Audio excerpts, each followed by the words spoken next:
With us over here, we have a true off-roader, something that will tackle any bump, any hill, any mud. This is the Toyota Landcruiser GR, and it's torque master and a half.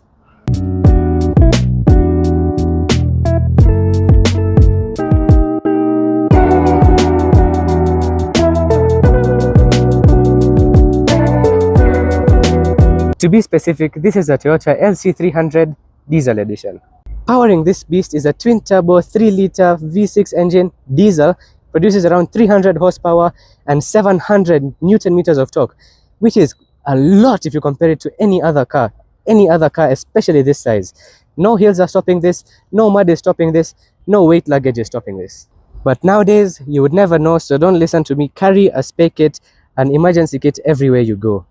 Because they even said the Titanic would never sink, but you saw what happened. For looks, you get your Toyota lettering and then chrome and the silver, which kind of merge into the headlight. I don't know if these are matrix headlights, but they look very nice and very stunning. And yeah, they light up the road perfectly fine for anyone who's driving, because it is a relatively wide car, if you can see. Then you get your parking sensors, 360-degree camera, your GR badge over here, plastic here, silver here, your number plate holder, and then this plastic goes all around the car, and it's actually to protect against scratches and stuff like that. It's actually quite a sensible thing to put plastic on it. It reduces the cost of making the car for the manufacturer, and for the people who have bought the car, it makes the scratches look less visible compared to the white paint or even the black paint or any other color. So yeah, plastic doesn't show scratches that much. You get these beautiful rims, 4-piston brake calipers in front and behind, because it is a 4-wheel drive and you would need to stop. Chunkier tires would do this justice, but it's not bad. And look at this ground clearance. I mean, you'd go over anything, squish all those altos in the way. I mean, they're not stopping you anyway, are they? Also, you get a GR badge over here, black side mirrors, which I think are kind of becoming more popular nowadays. I see black side mirrors on almost every white car. And it's not only the side mirror caps that are black, also these handles, the side step over here, and the window lining. Now let's get started with the interior. You get your standard steering wheel. It's leather, very comfortable. This part here is plastic, but you won't be touching it much anyway, and it doesn't feel that not premium. Your buttons they feel nice, they are premium, they have a nice click to them, though you can't hear them in the mic. Your cluster is nice, clean, very organized. You get your 2 analog gauges on the side and a small screen in the middle.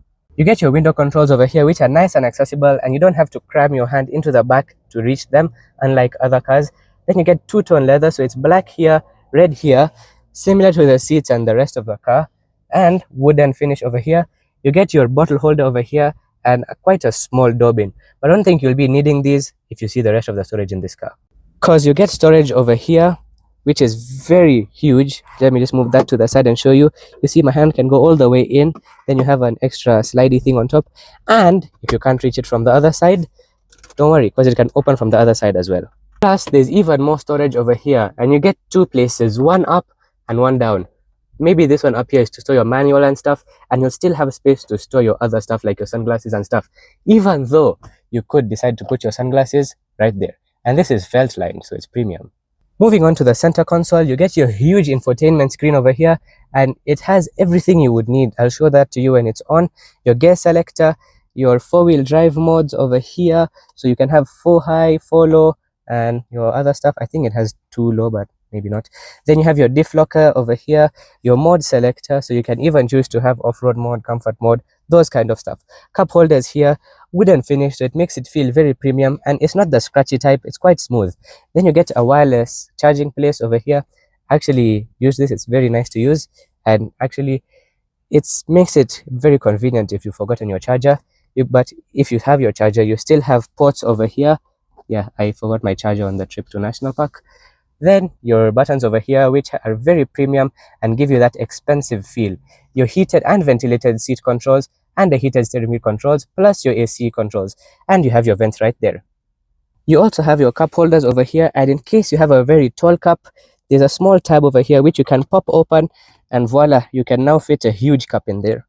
For your seating, you get these very comfortable 2-tone leather seats, red here, black here. They are very wide and perfect for off-roading, because you do need to move around when you're off-roading to get comfortable. These are perfect for the job. And then you get a sunroof.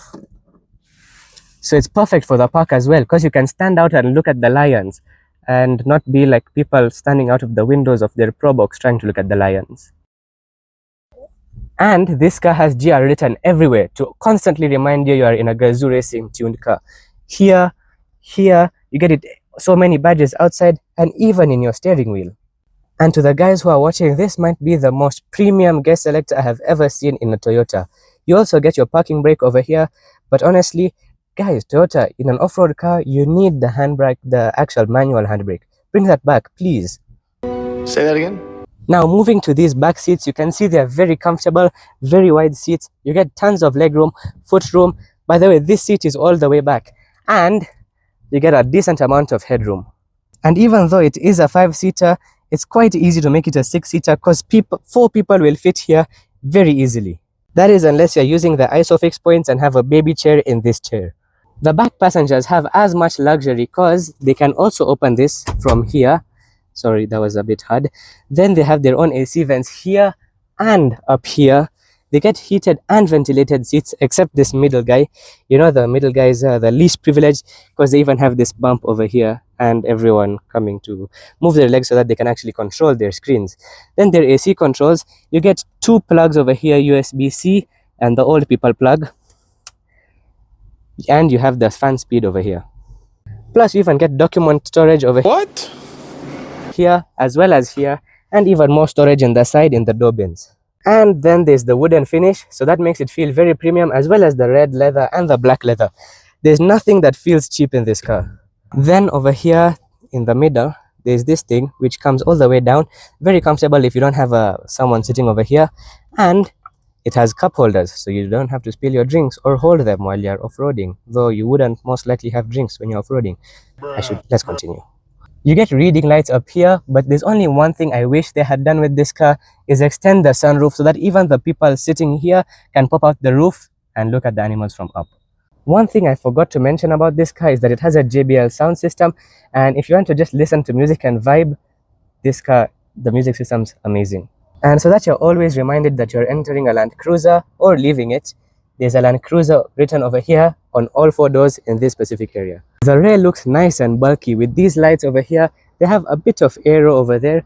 Then your black plastic over here. Your exhaust should be, it's here. Then you get a Landcruiser lettering over here and your Toyota badge, because it's not a Toyota if it doesn't have a Toyota badge. Then your GR Sport badge. And inside the boot, which opens automatically and it's quite fast at opening, you get a lot of space. So much that you could store, I don't know how many tires, but you wouldn't need that many tires, and any other luggage that you would need. So it's even perfect for road trips. And underneath, you get your recovery kits and stuff like that for when you're off-road. The base model was a 7-seater, but in this one it seems they've removed the 7 seats for this specific model. So you still have the cup holders over here. You could add 2 seats if you want, because there's even the points there and here. So you could add the 2 seats, but why would you? I mean, just go buy the 7-seater if you really want 7-seater. And there's also something interesting. Over here, there's a 100-watt power charging station with the 3 pins. And be honest with me, doesn't this just look like someone who is sad? So if you're looking for the perfect daily or off-roader, this is the car for you. Just expect that if something comes too close to this sensor, it'll be like, front right, and it's annoying. But you can turn it off, so don't worry about that. Also, I went to the Nairobi National Park with this car. I'll insert a few clips over here. Take a look.